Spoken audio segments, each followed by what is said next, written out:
Fire બ્રિગેડના જવાનો જીવના જોખમે કામ કરીને લોકોના જીવ બચાવતા હોય છે। જો કે આજ ફાયર બ્રિગેડના જવાનો અને અધિકારીઓને નિકોલમાં બનેલી ઘટનામાં ધક્કે ચડવું પડ્યું।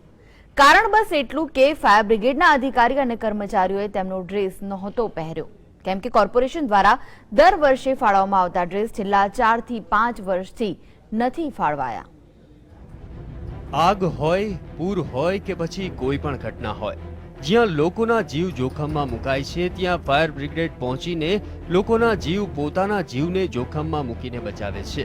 જો કે છેલ્લા 5 વર્ષથી પરિસ્થિતિ એવી સર્જાઈ છે કે લોકોના જ જીવ બચાવનાર ફાયર બ્રિગેડના જવાનોને પોતાની ઓળખ આપવી પડે છે, કારણ કે છેલ્લા 5 વર્ષથી ફાયર બ્રિગેડના જવાનો કે અધિકારીઓને તેમને દર વર્ષે ફાળવવામાં આવતા ડ્રેસ નથી ફાળવાયા, જેથી ફાયર બ્રિગેડના અધિકારી અને જવાનોને વગર ડ્રેસે ઘટના સ્થળ પર જવું પડે છે અને ત્યાં લોકો તેમને ધક્કે ચડાવે છે।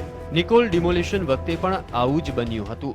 પબ્લિક સાથે ઘર્ષણ વધી ગયું કે ફાયર બ્રિગેડ આવી નથી એવા, અને ખરેખર ફાયર બ્રિગેડ ત્યારે સમય સ્થળ ઉપર હાજર હતી, જેના લીધે શું થયું કે કોઈ અમને ઓળખી જ ના શક્યા અને પબ્લિક સાથે કે પોલીસ સાથે અમારે ઓળખ આપવાની થઈ અને ઘર્ષણ પણ થઈ ગયું। મહત્વનું છે કે ફાયર બ્રિગેડ કોર્પોરેશનનો જ એક ભાગ છે અને કોર્પોરેશન દ્વારા જ ફાયર બ્રિગેડને વસ્તુ ખરીદીને દર વર્ષે ટેન્ડર બહાર પાડીને આપવામાં આવે છે। જો કે છેલ્લા 4 થી 5 વર્ષથી ડ્રેસ ફાળવવામાં ના આવતા અંગે મેયરને પૂછતા તેઓએ ડ્રેસનું ટેન્ડર બહાર પાડ્યું હતું, જેમાંથી ફાઇનલ થઈ ગયું છે તેવું કહ્યું છે।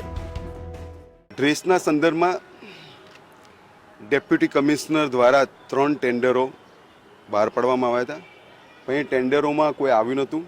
હમણાં જ આ ડ્રેસનું ટેન્ડર ફાઇનલ થઈ ગયું છે। આવનારા થોડા જ દિવસોમાં જે પણ લોકોને ડ્રેસ આપવાના છે એ સંપૂર્ણ અપાઈ જશે। જે રીતે ફાયર બ્રિગેડના અધિકારી અને ફાયર કર્મીઓ સાથે ઘટનાઓ બને છે તે જોતા કોર્પોરેશનના ઉચ્ચ અધિકારીઓએ પણ આ બાબતે વિચારવાની જરૂરિયાત છે, જેથી ફાયર બ્રિગેડ કોઈ પણ વિઘ્ન વગર તેમની કામગીરી કરી શકે। કેમેરામેન જીતુ મકવાણા સાથે મિહિર સોની, GSTV, અમદાવાદ।